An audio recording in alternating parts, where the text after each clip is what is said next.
Muy buenas tardes, señoras, señores, profesor Morales.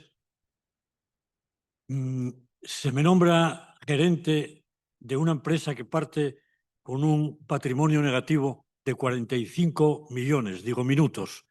De modo que voy a empezar rogando a los ponentes que se limiten estrictamente al tiempo de 15 minutos y serán gratificados los que puedan reducir en alguna medida ese tiempo.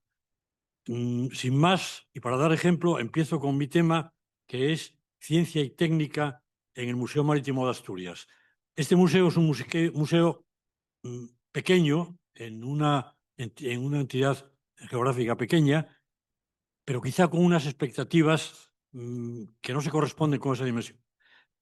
El museo sigue la estela, la definición de una lumbrera de la museología marítima que fue don José María Martínez Hidalgo.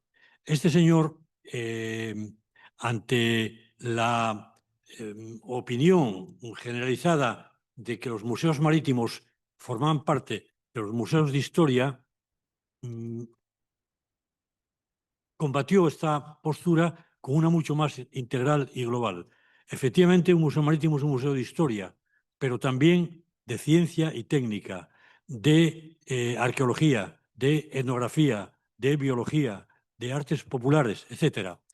Y definía el museo marítimo, los museos marítimos, como museos de la cultura marítima, es decir, un concepto amplio que integra todo un mundo con muchísimas variantes.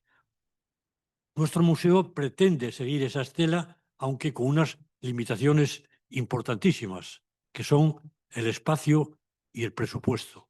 Eso naturalmente limita, pero no elimina que tengamos por lo menos el espíritu de ir hacia una concepción global.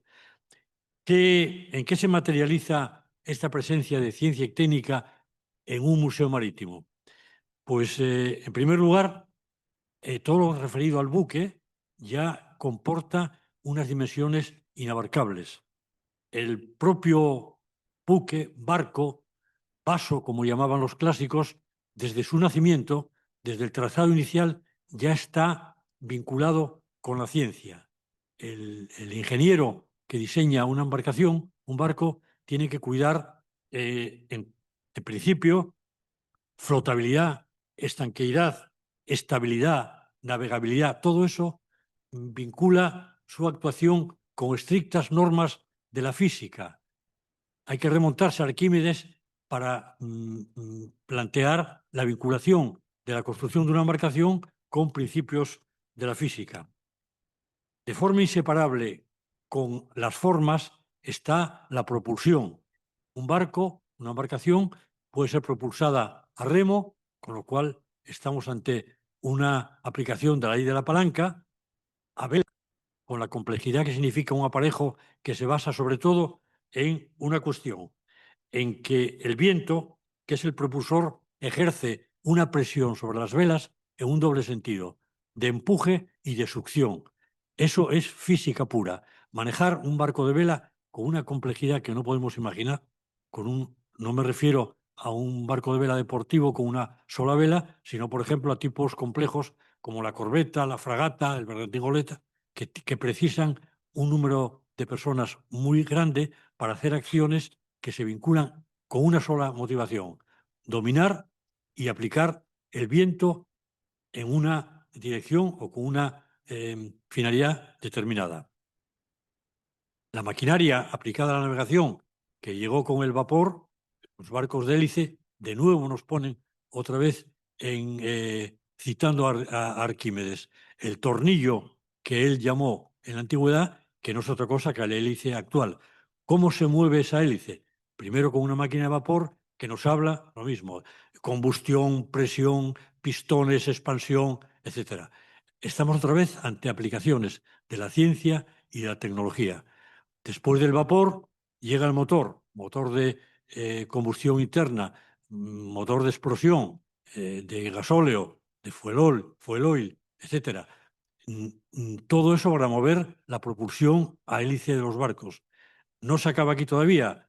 La continua modificación, experimentación de la ciencia vinculada a todo esto, pues nos habla de nuevas energías, nuclear, eólica, con un tipo de velas que no tiene nada que ver con las antiguas, etcétera, etcétera. Quiero decir que el buque, el casco y los demás aditamentos requieren una continua aplicación de la ciencia y de la tecnología. Y eso sin mengua ninguna, desde los primeros y más elementales hasta los actuales y posiblemente los futuros. De forma que lo que hay navegando por la mar tiene mucho que ver con el nivel científico y tecnológico que hay en tierra.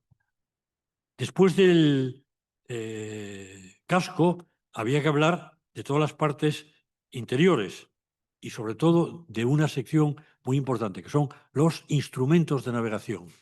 El marino requiere de unos instrumentos para poder realizar la travesía indicada con unas garantías. Y aquí estamos ya ante una gama de instrumentos de todo tipo que nos vinculan otra vez más con ciencia y técnica. Los instrumentos que permiten calcular la posición del buque en la mar. El primero, la aguja magnética, probablemente el más revolucionario y significativo de todos los instrumentos. El más elemental, pero el más significativo. Con la aguja magnética, el marino tiene un punto de partida importantísimo, cómo situarse en la mar, saber dónde están los puntos cardinales. Eso es fundamental, pero no suficiente. Hay que calcular la latitud y surgen instrumentos que permiten saber a qué altura está el barco con referencia a los polos, por ejemplo, o cualquier punto de tierra. La longitud, otro problema que surgió con el tiempo y no se resolvió hasta el siglo XVIII. Y entonces entramos ya en otros componentes, en otros instrumentos para calcular latitud y longitud. El astrolabio árabe, el cuadrante, la ballestilla, el cuadrante doble o de Davis. Por fin llegan los instrumentos de reflexión, el octante, sextante, quintante, física pura.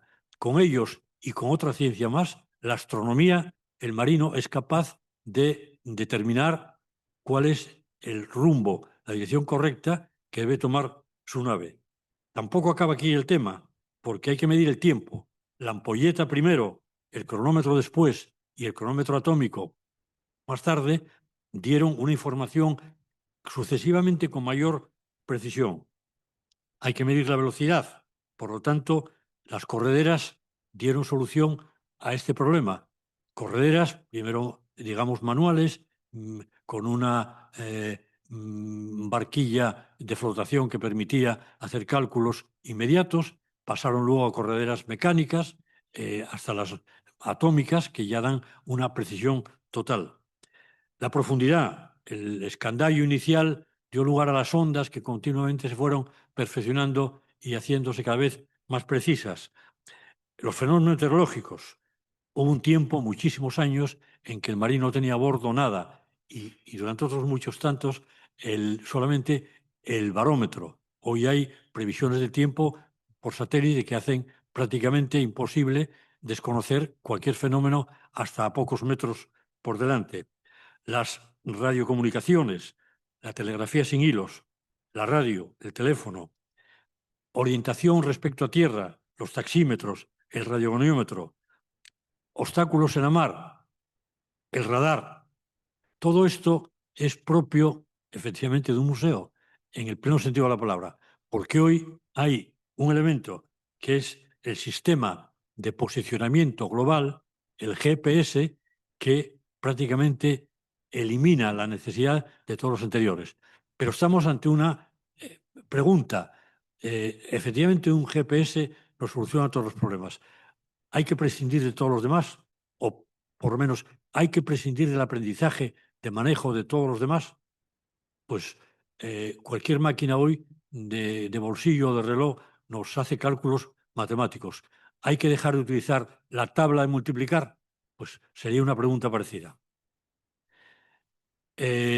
Más adelante hay que hablar de otros elementos auxiliares de los barcos que nos ponen, por ejemplo, los catalejos. Estamos con la óptica, el control de la marcha de buque, el axiómetro, el clinómetro, las comunicaciones internas, las señales luminosas o fónicas, emergencias, una emergencia en la mar, una colisión, un roce con unos bajos, todo eso puede dar lugar a un abandono del buque. Hay que tener una respuesta a todo ello.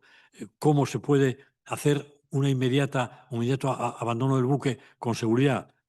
Bengalas que visibilicen la situación, comunicaciones por radio. Todo esto significa siempre estar sometido a unas vinculaciones con la ciencia y con la técnica. Y no digamos ya en el tema de los pertrechos múltiples que hay. Bien, esto sería el panorama de un museo marítimo. ¿Cuál es el nuestro? ¿Cuál es nuestro problema en nuestro museo concreto?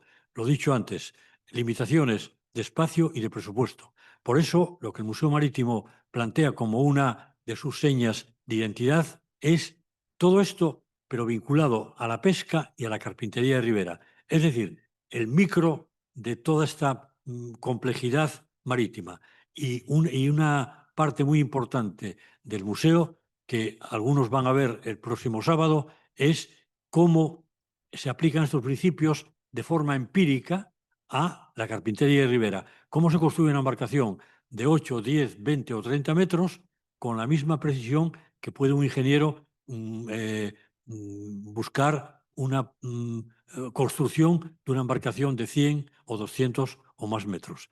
La carpintería de ribera, por lo tanto, es una muestra muy visible, en una dimensión muy humana, vamos a decir, de todos estos problemas que acabo de citar. De manera que, con esto termino,